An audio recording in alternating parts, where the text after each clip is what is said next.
विष्णु शंकर जैन जी, भाई मैं 20 बच्चे पैदा करूं, मेरा धर्म मुझे पॉपुलेशन कंट्रोल की इजाजत नहीं देता, ये कहा जा रहा है विष्णु शंकर जैन जी। उसके बाद अश्विनी भाई आपके पास आऊंगा। अब मामला खुला है, क्या कहते हैं माजिद हैदरी की बात पर?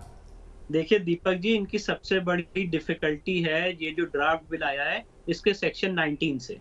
सेक्शन 19 में ये कहा गया है कि जो भी आदमी पोलोगैमस मैरिज करता है, जो उन्होंने बात की एकदम वजह फरमाया, पोलोगैमस मैरिज हिंदुओं में तो होती नहीं है, पोलोगैमस मैरिज इनके यहाँ होती है। इसलिए सेक्शन 19 में उसकी व्यवस्था की गई है कि जो आदमी एक से ज्यादा बीवी रखता है और उसके टोटल चाहे उसकी 4 बीवी हो चाहे 10 बीवियां हो, बच्चे वो 2 ही पैदा कर सकते। तो ये इनकी सबसे बड़ी डिफिकल्टी है और ये चाहते हैं कि ये हट जाए। और सारे कानून में इसी का यही हिंदू मुस्लिम एंगल है। मेरा कहना यह है, यहाँ पे मैं सबकी डिबेट सुन रहा था, अश्वनी जी ने भी इसमें एक्सटेंसिवली काम किया, उनके काम को नमन सलाम, इसमें कोई दो राय नहीं है। और ये जो बात कह रहे हैं कि इसमें विस्तृत चर्चा होनी चाहिए, यूपी सरकार कैसे कानून ला सकती है, इनको पता होना चाहिए। लिस्ट 3 कौन संविधान की शेड्यूल 7 की लिस्ट 3 में एंट्री 20A है, जिसमें पॉपुलेशन कंट्रोल और फैमिली प्लानिंग ऐड किया था, और ये इंदिरा गांधी की सरकार ने ऐड किया था, कांग्रेस गवर्नमेंट ने। लेकिन वो आप राइट टू रिलीजन से मिक्स नहीं कर सकते ना। राइट टू रिलीजन आपका फंडामेंटल राइट है, उस पर तो योगी जी की मनमानी नहीं चल सकती ना, जब तक आप संविधान ना बदल तो ये जो एक्ट माजिद हैदरी जी रुक जाइए ना, कंप्लीट करने दीजिए, मैं सबको बराबर मौका देता हूं, आप जानते हैं। तो स्टेट असेंबली को पूरा अधिकार है by entry of the constitution. संविधान में एंट्री हुई है 20 है, उसके तहत स्टेट असेंबली को पूरा अधिकार है इस पे कानून बनाने का, फैमिली प्लानिंग और पॉपुलेशन कंट्रोल। और ये जो एक्ट है ये आएगा with in the purview of population control.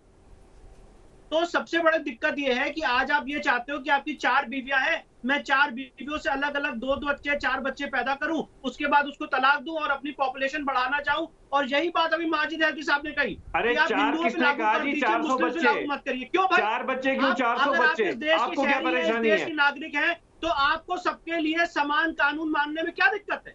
आप कहिए, अगर मेरी 4 बीवी होगी, मैं जिम्मेदार नागरिक हूं इस देश का, मैं 2 बच्चे से ज्यादा नहीं पैदा करूंगा, इस चीज में आपको क्या तकलीफ है? आपने बात कैसे बोल दी कि ये कानून सिर्फ हिंदुओं के लागू होगा, आपके लिए नहीं लागू होगा? क्या आप यहाँ के डिफरेंट सिटीजन हो? क्या आपको स्पेशल राइट है? अगर आर्टिकल 25 आपका तो आर्टिकल 25 हमारा भी है। और अगर आप ये बात करोगे तो फिर सेक्शन 494, दीपक जी मैं एक बार रिक्वेस्ट करूंगा आपसे, सारे पैनलिस्ट से पूछिए, फिर सेक्शन 494 आप खत्म करिए। सेक्शन 494 में आपने हिंदुओं को तो बैन कर दिया है, एक शादी से ज्यादा नहीं कर सकते हैं, और आप अनलिमिटेड शादी करते रहो, बच्चे पैदा करते रहो, तो ये 2 तरफा कानून नहीं चलेगा। मैंने सुप्रीम कोर्ट में पेटिशन डाल के सेक्शन 494 चैलेंज किया है और ये कहा है कि हर आदमी को, मतलब आप ये सोचिए कितनी बड़ी विडंबना है। मैं आपके सामने आज आपके शो पे हाईलाइट करना चाहता हूँ, एक समाज को पनिशमेंट दिया जाता है दीपक भाई, मुझे भी 30 सेकंड दे दें, और इनको पुलिस छूट है 4 शादी 10 शादी करें, तो क्रिमिनल लॉ में आप पनिश नहीं कर सकते।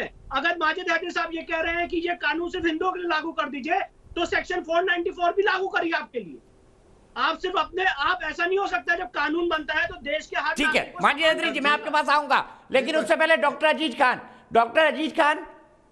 अजीज खान, मुसलमान आपका वोट बैंक है और मुसलमान कहता है कि नहीं ये कानून सिर्फ हिंदुओं पर लागू हो, इसीलिए आप हिचक रहे हैं ना, यही कारण है, वरना मुद्दा तो ठीक है। बताइए, आप माजिद हैदरी की बात से सहमत हैं कि ये कानून सिर्फ हिंदुओं पर लागू हो?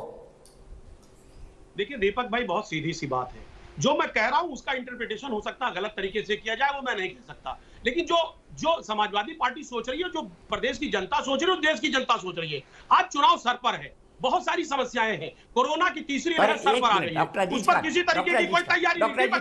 मैंने सवाल कुछ और पूछा, उसी मुद्दे पे आऊंगा।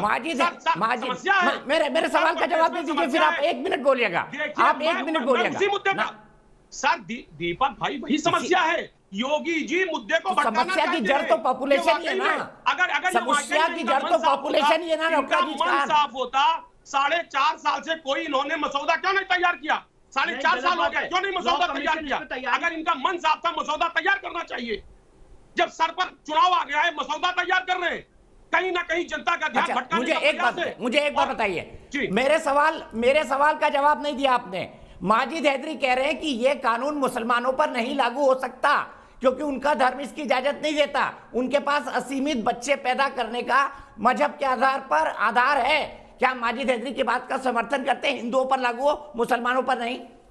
हाँ या ना में बोल दीजिए। ये बात देखिए, एक हाँ ना में नहीं मसला, कोई जवाब का, किसी भी सवाल का जवाब हाँ नहीं हो सकता।